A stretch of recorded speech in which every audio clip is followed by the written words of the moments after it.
Hello students, welcome to the physics class. Students, आज इस physics class में हम लोग पढ़ेंगे dispersion of white light through a thin prism. किसी पतले प्रिज्म से श्वेत प्रकाश का विक्षेपण।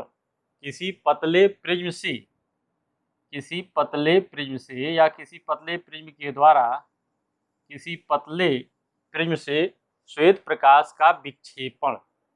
स्टूडेंट, सबसे पहले हम लोग इसमें देखेंगे कि थिन प्रिज्म दिया है कि पतले प्रिज्म, तो हम सबसे पहले देखेंगे कि थिन प्रिज्म क्या होता है। थिन प्रिज्म क्या होता है?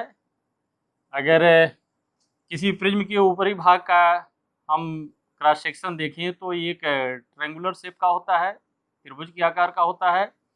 ये है आपका A B C.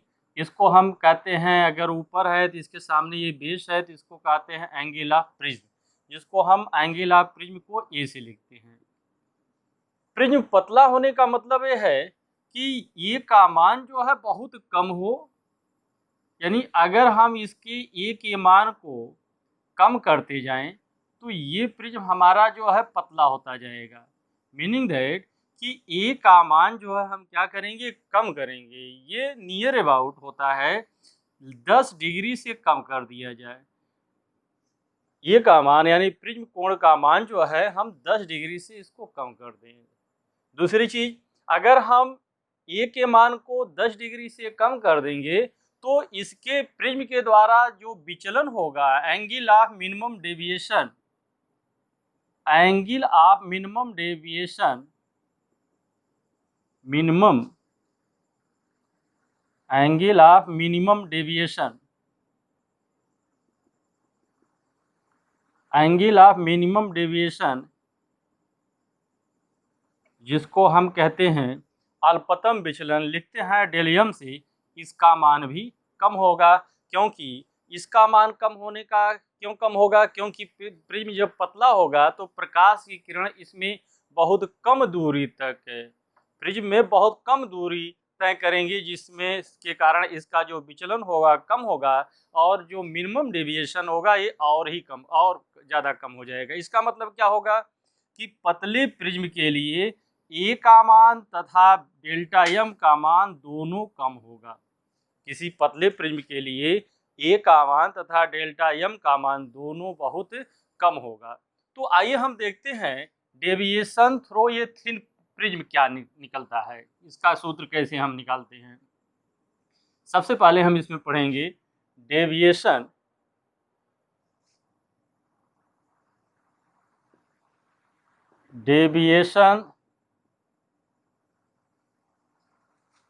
Through a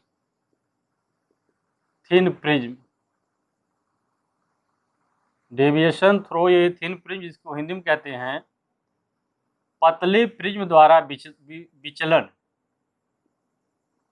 पतले प्रिज्म द्वारा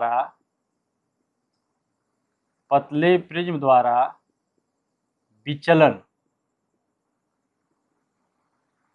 स्टूडेंट्स, हम प्रिज्म के लिए अपवर्तनांक का जो सूत्र हमने लिखा था आप जानते हैं, इसके पहले वाले लेक्चर में हमने इसको ड्राइव किया था। या क्या होता है, प्रिज्म के पदार्थ का अगर अपवर्तनांक को हम n से लिखें तो n बराबर होता है ये sine A plus delta M by 2 by sine A by 2। ये क्या होगा, पतले प्रिज्म, किसी प्रिज्म के लिए जो अपवर्तन का जो सूत्र हमने लिखा था, वो क्या, अपवर्तनांक का जो सूत्र लिखा तो क्या था, n बराबर होगा sine A plus delta M by 2 by sine A by 2। If prism is thin, यदि प्रिज्म आपका पतला है, पतला होने का मतलब क्या है, ई का मान कम होगा, डेल्टा एम का मान भी कम होगा। इसका मतलब ये होगा E plus delta M by 2 is very small, बहुत छोटा होगा। और A by 2 is also very small,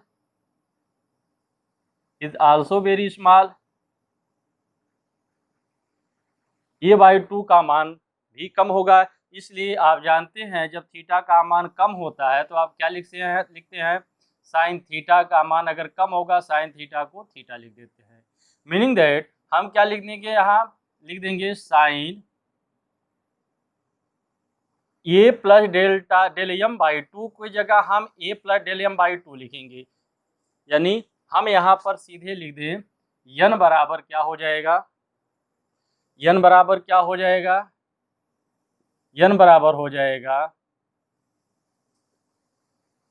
इसको हम लिख दें पहले sine A plus del M by two by sine A by two. ये अगर पतला है तो sine A plus del M by two की जगह हम लिखेंगे A plus del M by two और साइन ए बाई टू की जगह लिखेंगे A by two. Meaning that इसको हम लिख देंगे N is equal to A plus del M by two by A by two. Students to to नीचे ऊपर दोनों को काट दें। मीनिंग दैट यन बराबर आपका हो जाएगा, यन बराबर हो जाएगा A plus del M, A plus del M by A.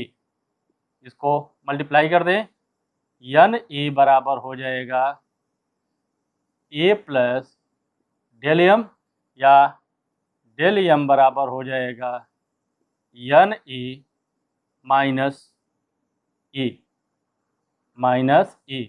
Meaning that del M बराबर हो जाएगा, ये कॉमन ले लेंगे तो हो जाएगा N minus A into N minus one into A. Students ये किसी पतले लेंस के द्वारा उत्पन्न न्यूनतम विचलन कोण है।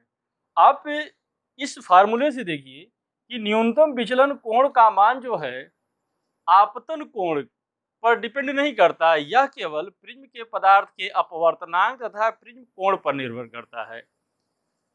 किसी पतले प्रिज्म द्वारा उत्पन्न विचलन किस पर निर्भर करता है, केवल दो चीज पर निर्भर करता है। एक यन, क्या है यन, प्रिज्म के पदार्थ का अपवर्तनांक, और ए ये क्या है प्रिज्म का प्रिज्म कोण। यानी यह केवल प्रिज्म के पदार्थ का के अपवर्तनांक तथा प्रिज्म कोण पर डिपेंड करता है। इसको नोट कर लें, नोट कर लें। तो इस पर एक छोटा सा बहुत क्वेश्चन सॉल्व करें हम लोग, पास करके नोट करिएगा।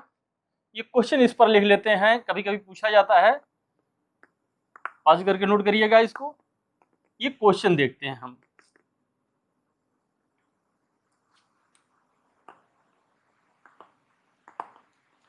ये क्वेश्चन एक छोटा सा क्वेश्चन लिखिए, क्वेश्चन नंबर 1 कर लें इसको। क्या एक पतले प्रिज्म का, एक पतले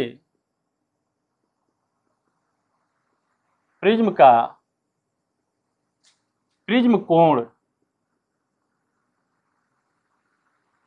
एक पतले प्रिज्म का प्रिज्म कोण 5 डिग्री है। क्योंकि प्रिज्म पतला है इसलिए इसका कोण प्रिज्म कोण 10 डिग्री से कम मानेंगे हम, तो मानते हैं कि 5 डिग्री है, प्रिज्म कोण 5 डिग्री है। यदि प्रिज्म के पदार्थ का अपवर्तनांक, यदि प्रिज्म की पदार्थ का अपवर्तनांक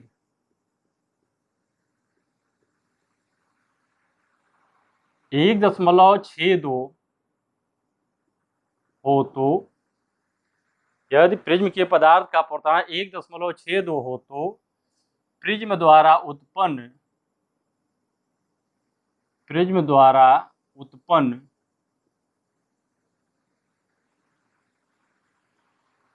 अल्पतम विचलन कोण डेल एम ज्ञात कीजिए।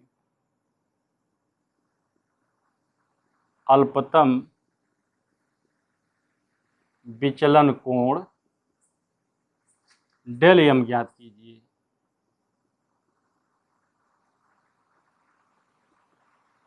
अल्पतम विचलन कोण डेल एम ज्ञात कीजिए। इसको सॉल्व कर रहे हैं, बहुत आसान है।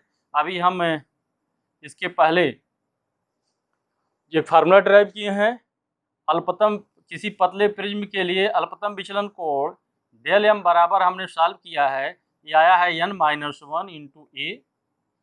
तो यहाँ पर क्या दिया गया है, n बराबर क्या दिया गया है 1.62 और ए का मान दिया गया है, ए का मान दिया गया है 5 डिग्री। मीनिंग दैट इसको सॉल्व करेंगे तो क्या होगा, डेल एम बराबर मान रख दें, डेल एम बराबर n की जगह रख दें 1.62 माइनस 1 इंटू 5 डिग्री, यानी डेल एम बराबर हो जाएगा 0.62 गुणे 5, या डेल एम हो जाएगा 5 दूनी 10, 5 छक 30, 1 1 30, 2 अंक पर दशमलव लगेगा, यहाँ हो जाएगा यानी 3.10 डिग्री। डेल एम बराबर क्या हो जाएगा 3.10 डिग्री। नोट कर लें इसको नोट कर लें। अब इसके बाद इसको मिटा दें, पास करके नोट करिएगा आप।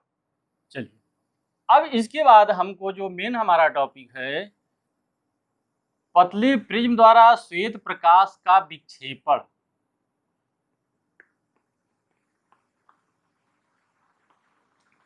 पतले प्रिज्म द्वारा श्वेत प्रकाश का विक्षेपण, ये क्या होता है।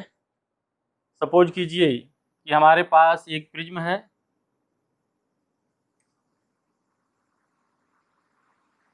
एक थिन प्रिज्म है, इस पर श्वेत प्रकाश पड़ रहा है, व्हाइट लाइट। व्हाइट लाइट या सन की व्हाइट लाइट हम लेंगे, इस्तेमाल करेंगे इसको। इसमें जब ये प्रकाश की किरण पड़ेगी तो ये 7 रंगों में विभक्त हो जाती है। जब इस पर श्वेत प्रकाश की किरण पड़ती है तो ये 7 रंगों में विभक्त हो जाती है।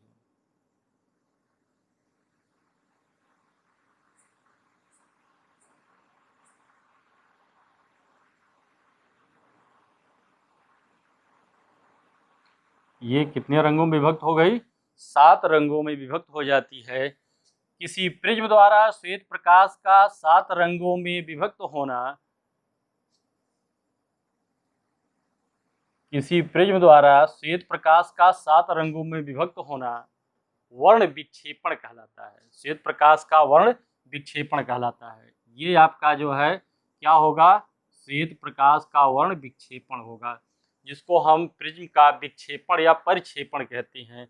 ये 7 रंग में कौन कौन होंगे, 1 2 3 4 5 6 7। नीचे वायलेट होगा सबसे, और ऊपर का जो होगा रेड होगा।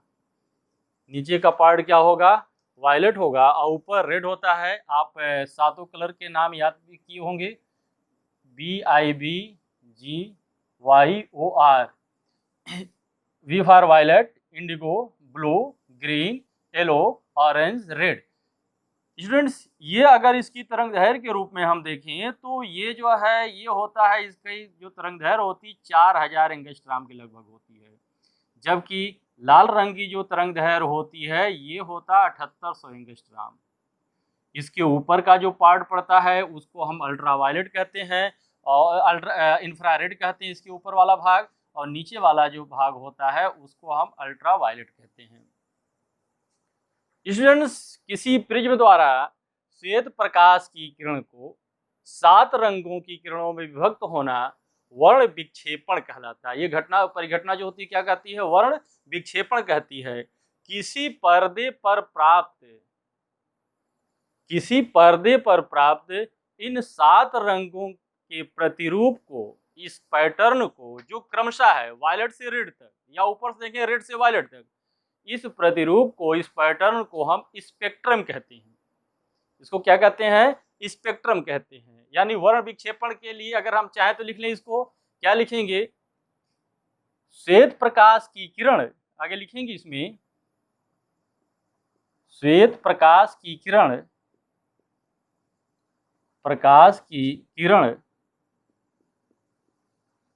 जब किसी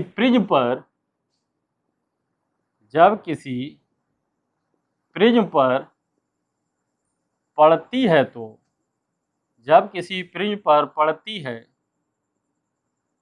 तो अपवर्तन के पश्चात, वह अपवर्तन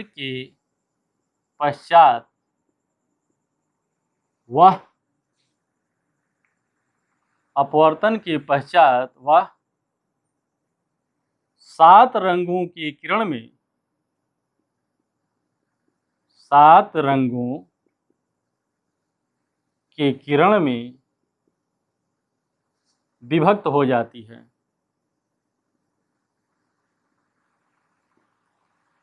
7 रंगों के किरण में विभक्त हो जाती है। इस परिघटना को या इस घटना को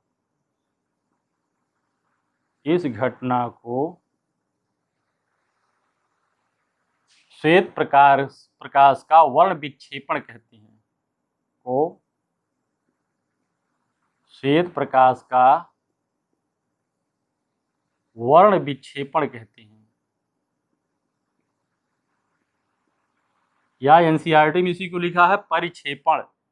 विक्षेपण की जगह दिया है परिक्षेपण। डिस्पर्सन को श्वेत प्रकाश का वर्ण विक्षेपण कहते हैं। श्वेत प्रकाश का वर्ण विक्षेपण कहते हैं।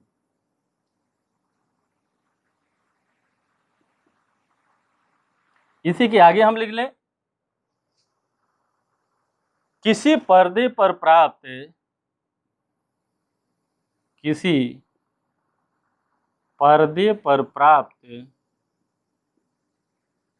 इन 7 रंगों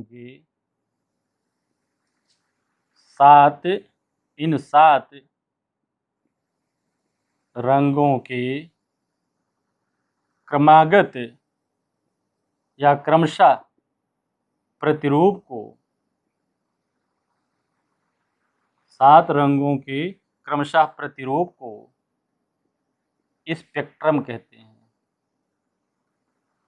स्पेक्ट्रम कहते हैं। प्रतिरूप को क्या कहते हैं हम? स्पेक्ट्रम कहते हैं। किसी व्हाइट लाइट के स्पेक्ट्रम में वायलेट प्रिज्म के आधार की ओर यानी नीचे की ओर और रेड सबसे ऊपर की ओर होती है। स्टूडेंट इसको नोट कर लें।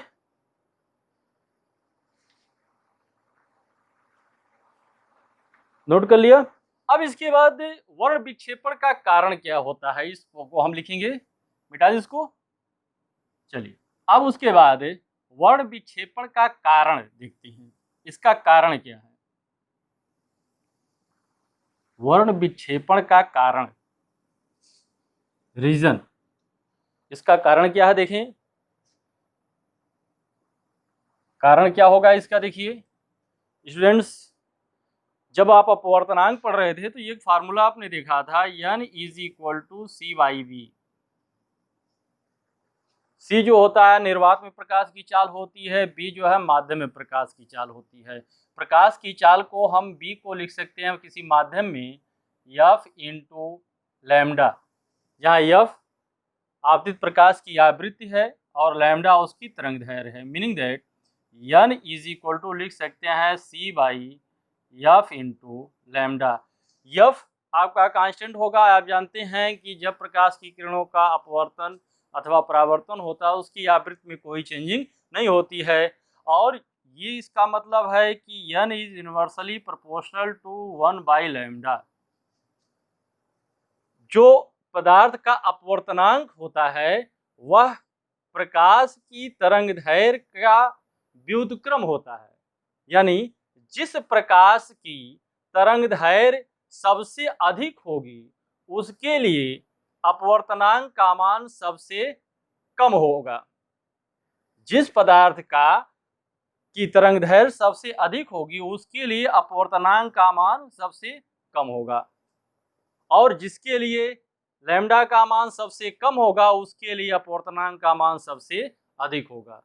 मीनिंग दैट कि जब श्वेत प्रकाश की किरण किसी प्रिज्म पर पड़ती है तो प्रिज्म के पदार्थ का अपवर्तनांक भिन्न भिन्न रंगों की किरणों के लिए भिन्न भिन्न होता है।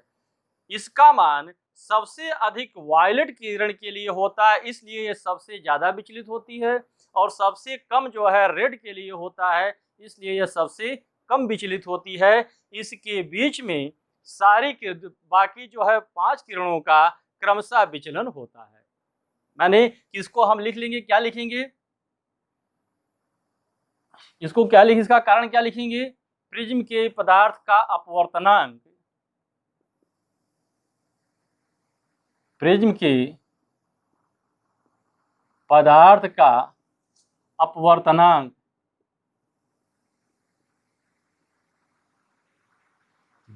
भिन्न भिन्न रंग की किरणों के लिए,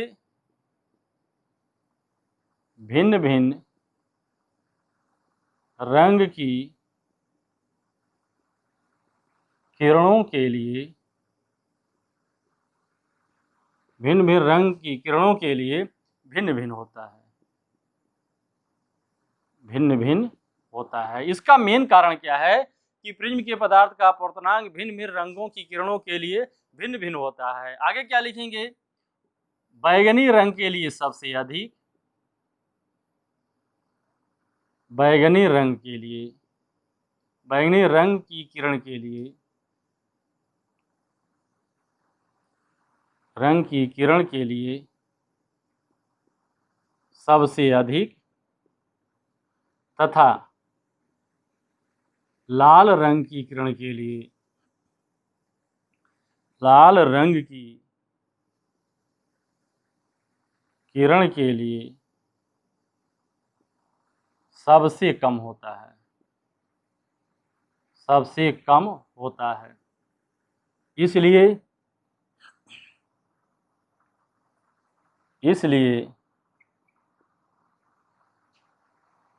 बैगनी रंग, इसलिए बैगनी रंग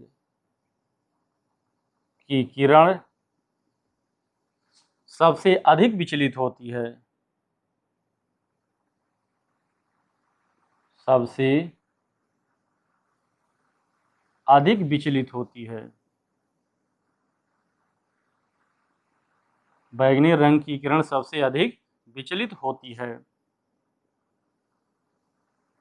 जबकि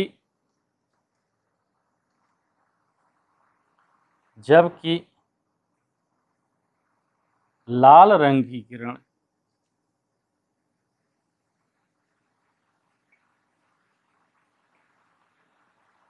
लाल रंग की किरण सबसे कम विचलित होती है।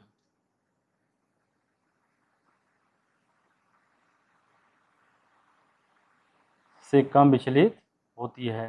यही कारण होता है क्या कि जो बैगनी रंग होता है स्पेक्ट्रम में सबसे नीचे और लाल रंग सबसे ऊपर होता है। स्टूडेंट इसको नोट कर लें, नोट कर लिया। चलिए अब उसके बाद हम देखते हैं कोणीय विक्षेपण।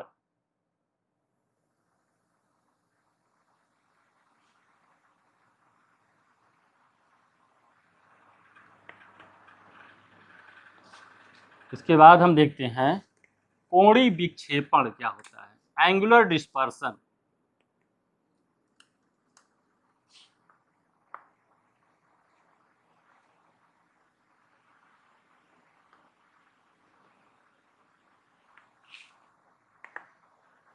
कोणीय विक्षेपण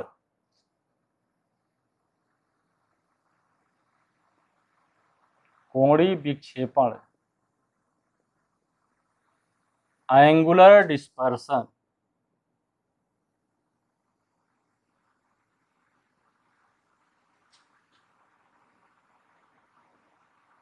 एंगुलर डिस्पर्सन या कोणीय विक्षेपण। स्टूडेंट्स ये क्या होता है, ये मान लें यह आपका एक प्रिज्म है, यहाँ से प्रकाश किरण चली, यहाँ से चलने के बाद इधर विक्षेपित हो रही है और एक किरण इधर विक्षेपित हो रही है। इन किरणों के बीच का जो एंगल बनेगा उसी को हम कोणीय विक्षेपण कहेंगे। ये थीटा होगा, ये आपका v है और ये आपका r है। क्या लिखेंगे हम? ये श्वेत प्रकाश है, इधर चल रही है किरण, इधर चल रही है, लिखेंगे श्वेत प्रकाश की किरण, श्वेत प्रकाश की किरण जब प्रिज्म पर पड़ती है तो, जब प्रिज्म पर पड़ती है तो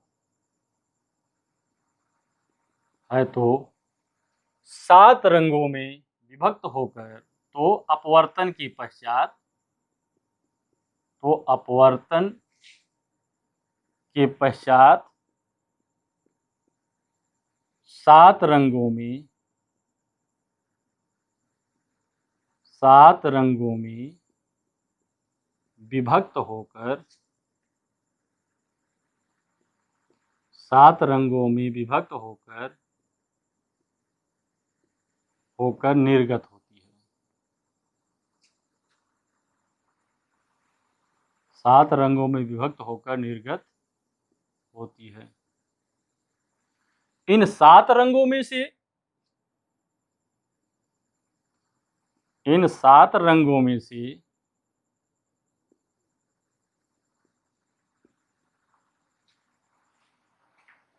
इन 7 रंगों में से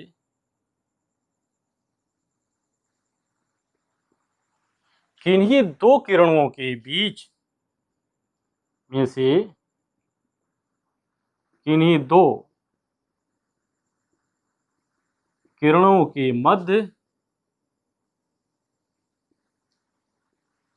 मध्य बना कोण कोणीय विक्षेपण कहलाता है। बना कोण कोणीय विक्षेपण कहलाता है।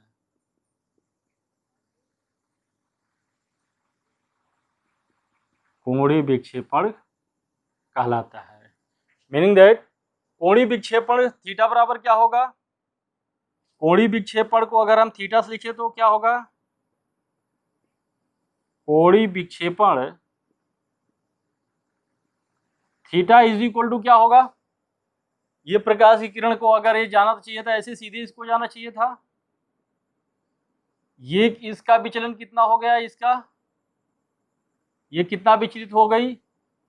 इसको हम लिख लिया डेल बी, और ये कितना विचलित हो गई? Del R. इसका मतलब है कि कोणीय विक्षेपण को ये एंगल हमको निकालने पर डेल बी में से डेल आर को घटा दें तो ये एंगल हमको मिल जाएगा।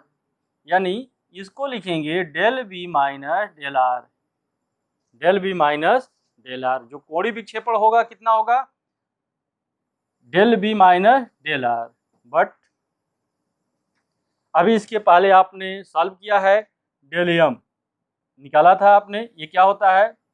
n-1 इंटू ए। तो डेल बी क्या होगा? डेल बी क्या होगा? वायलेट किरण के लिए मिनिमम डिविएशन क्या होगा? इसको हम लिख लें एन बी, इसको लिख लें एन बी। एन बी का मतलब है बैगनी किरण की, बैगनी रंग की किरण के लिए प्रिज्म के पदार्थ का अपवर्तनांक, और एन बी -1 ये हो जाएगा। और डेल आर बराबर क्या हो जाएगा आपका? एन आर -1 इंटू ये कर दें। एन आर क्या है? लाल रंग के प्रकाश के लिए प्रिज्म के पदार्थ का अपवर्तनांक एन आर है। मीनिंग दैट थीटा को अगर हम सॉल्व करें तो क्या मिलेगा? थीटा इज इक्वल टू होगा, अभी हमने लिखा है del B minus del R, del B minus del R, या थीटा इज इक्वल टू हो जाएगा आपका N B -1 A minus N R -1 A. Solve कर दें। थीटा इज इक्वल टू हो गया N B A minus N R A minus A. Minus यहाँ minus जाएगा, प्लस हो जाएगा, ए कैंसिल कर दें, इधर हो जाएगा। थीटा इज इक्वल टू हो जाएगा N B A minus N R E, या थीटा बराबर हो जाएगा आपका N B minus N R, N B minus N R, और यहाँ हो जाएगा A, N B minus N R, यहाँ हो जाएगा ए। ये किसी पतले प्रिज्म के लिए कोणीय विक्षेपण का सूत्र है, इसको नोट कर लें। नोट कर लें तो इस पर एक न्यूमेरिकल, हम छोटा सा न्यूमेरिकल लगाएं इस पर।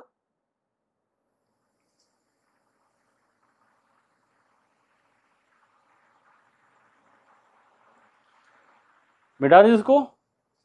चल, इस पर एक क्वेश्चन देखते हैं।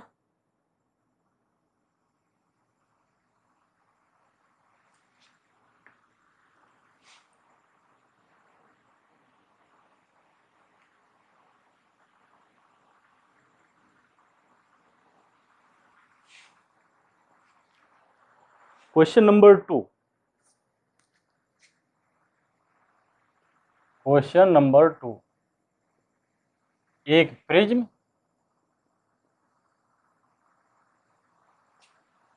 जिसका प्रिज्म कोण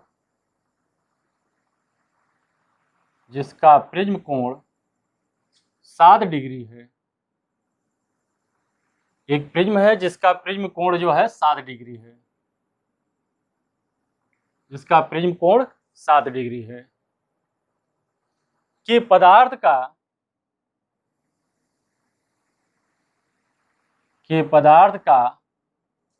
अपवर्तनांक,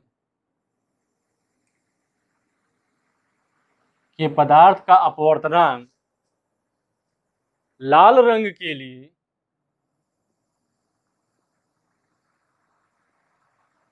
लाल रंग के लिए 1.62 तथा बैगनी रंग के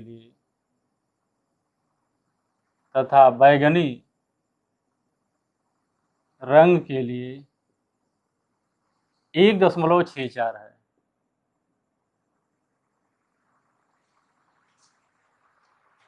प्रिज्म के लिए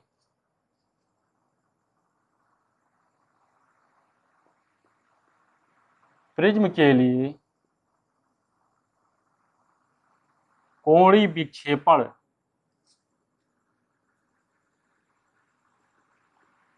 विक्षेपण का मान ज्ञात कीजिए।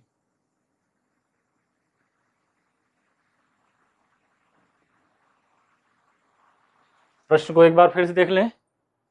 एक प्रिज्म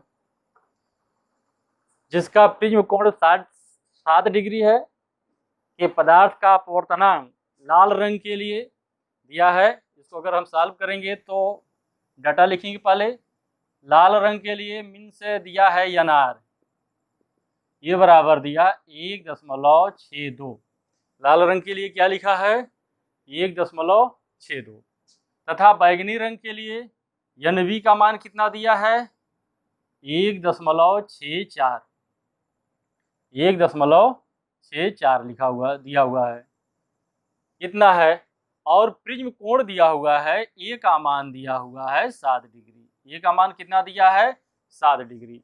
तो पूछ रहा है एंगुलर डिस्पर्सन बताइए। तो अभी आपने सॉल्व किया है, थीटा बराबर निकाला है N B minus N R into A, मान रख दें इसमें। थीटा बराबर क्या हो जाएगा, थीटा बराबर हो जाएगा एन वी का मतलब है 1.64 माइनस 1.62, और ए का मान है 7 degree.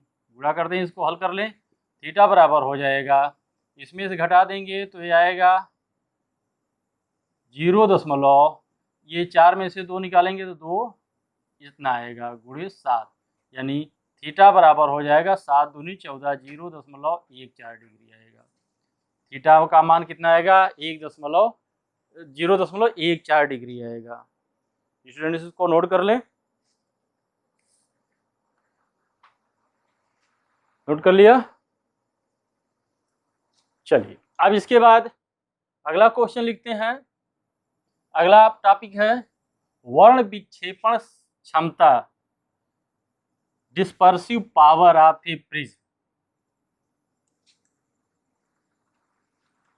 Dispersive power of A prism. अगला टॉपिक है dispersive power of A prism.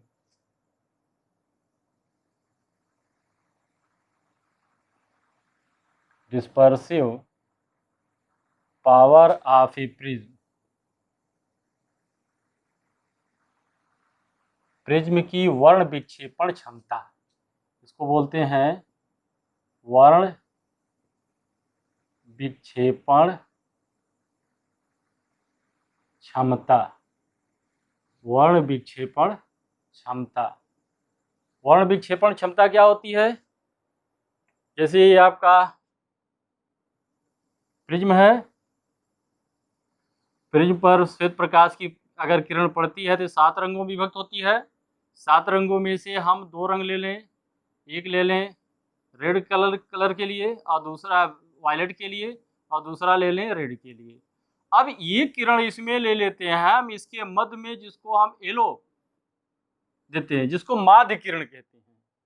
होता क्या है कि जो वर्ण विक्षेपण क्षमता होती है, कोणीय विक्षेपण तथा माध्य किरण विचलन के अनुपात को, कोणीय विक्षेपण तथा माध्य किरण विचलन के अनुपात को हम प्रिज्म की वर्ण विक्षेपण क्षमता कहते हैं।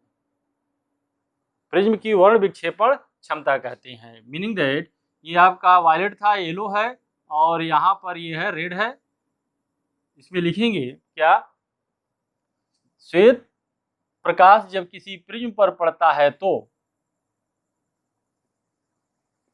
श्वेत प्रकाश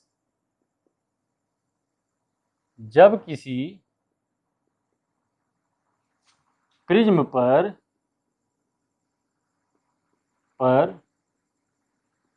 पड़ता है तो अपवर्तन के पश्चात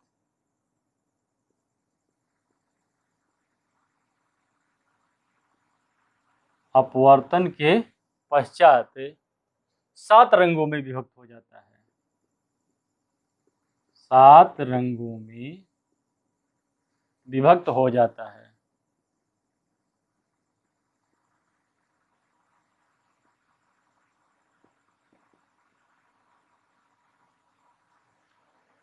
इन 7 रंगों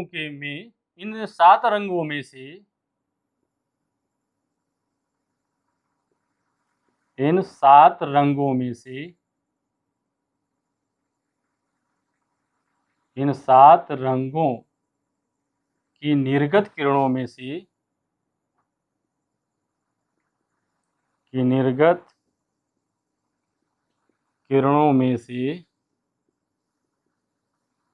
किन्हीं 2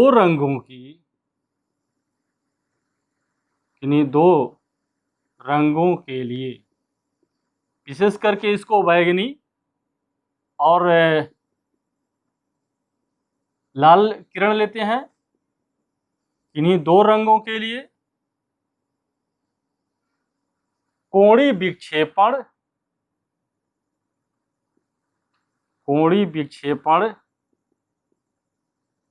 तथा माध्य किरण होता है। हम इसको पीले रंग की किरण को लेते हैं,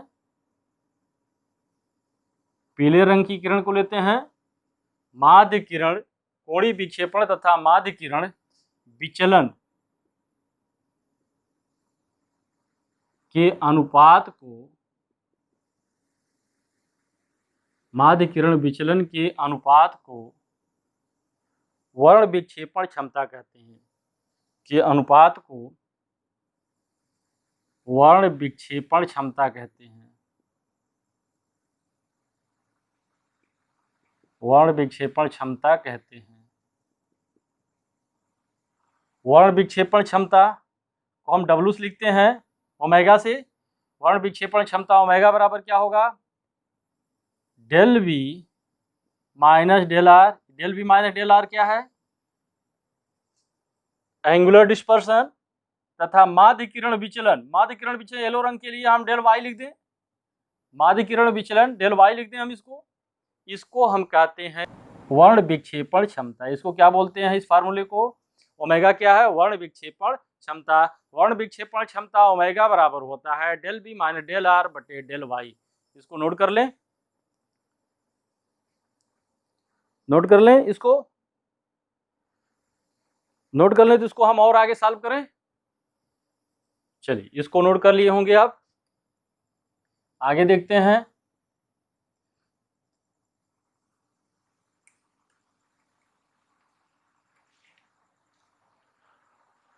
दिया है ओमेगा बराबर वर्ण विक्षेपण क्षमता डिस्पर्सिव पावर ओमेगा बराबर है del B minus del R बटे del Y.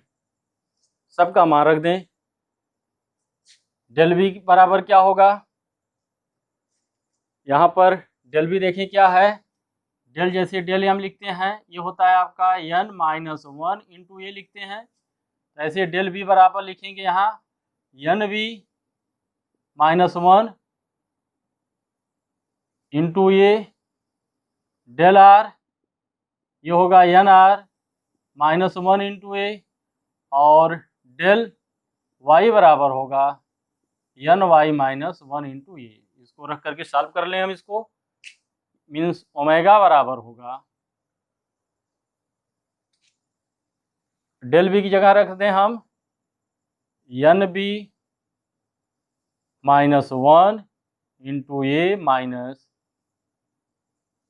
N R minus one into A by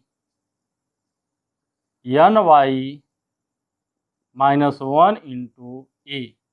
इसको सॉल्व कर दें, ओमेगा बराबर हो जाएगा आपका N B minus N B A minus A minus N R A plus minus minus यहाँ plus हो जाएगा, ए हो गया बाई हो जाएगा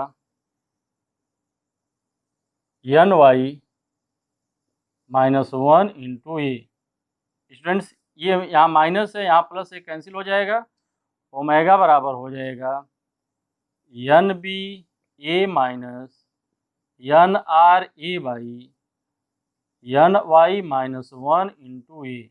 या और एक लाइन और इसको सॉल्व कर लें, ओमेगा इज इक्वल टू क्या हो जाएगा, यहाँ से ये कॉमन ले लें, ये हो जाएगा आपका N B minus N R into A by N Y minus one into A को कैंसिल कर दें, ओमेगा बराबर हो जाएगा आपका N B minus N R बटी N Y minus one. Students, इस फार्मूले से आपको आप देखिए इसमें प्रिज्म कोण का मान नहीं है, अर्थात किसी प्रिज्म की जो वर्ण विक्षेपण क्षमता होती है वह प्रिज्म कोण पर डिपेंड नहीं करती है, या केवल प्रिज्म के पदार्थ के अपवर्तनांक पर निर्भर करती है। इसको नोट कर लें तो इस पर एक छोटा सा न्यूमेरिकल हम लगाएं, नोट कर लें।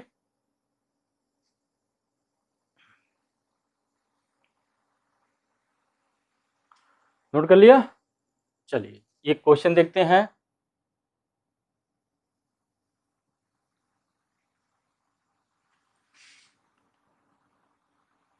Question number 3।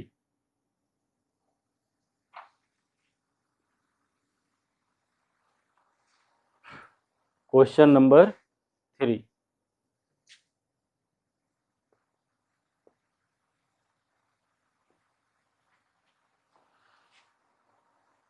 किसी प्रिज्म के पदार्थ के लिए किसी प्रिज्म के पदार्थ का अपवर्तनांक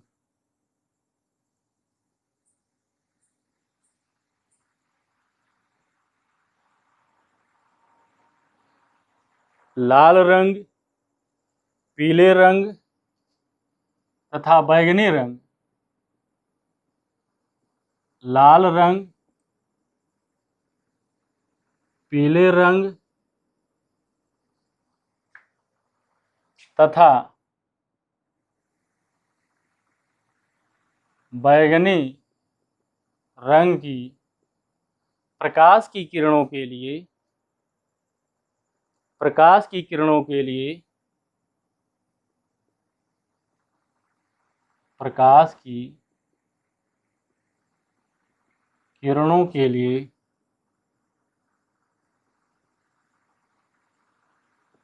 क्रमशः 1.56 1.56 1.60 तथा 1.68 है। 1.56 1.60 1.68 है। प्रिज्म के लिए या प्रिज्म के पदार्थ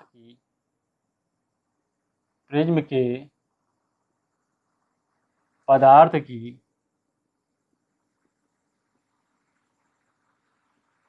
वर्ण विक्षेपण क्षमता ज्ञात कीजिए। प्रिज्म के पदार्थ की वर्ण विक्षेपण क्षमता ज्ञात कीजिए। प्रिज्म के पदार्थ की वर्ण विक्षेपण क्षमता ज्ञात कीजिए। स्टूडेंट इसको सॉल्व कर लें हम। पहले देखिए क्या क्या दिया गया है हमारे पास। ये दिया है NR दिया है लाल रंग के लिए, NR दिया है 1.5 है और NY दिया है पीले रंग के लिए, अपूर्णांक दिया है 1.60 और NV दिया है आपका 1.68। फार्मूला वर्ण विक्षेपण क्षमता का फार्मूला आप जानते हैं, ओमेगा इज इक्वल टू होता है NB माइनस R बटे NY माइनस 1। मान रख दें इसमें ओमेगा बराबर होगा NB का मतलब 1.68 माइनस NR 1.56 बाई 1.60 माइनस 1।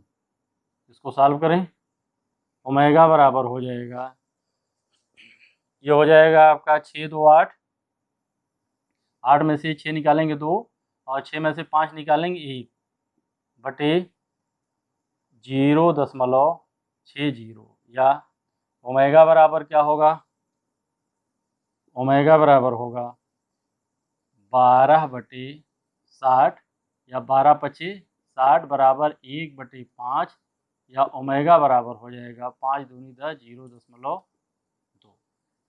वर्ण विक्षेपण क्षमता का कोई मात्रक नहीं होता है क्योंकि यह एक अनुपातिक राशि है, इसका कोई मात्रक नहीं होता है। इसकी वर्ण विक्षेपण क्षमता हो जाएगा 0.2।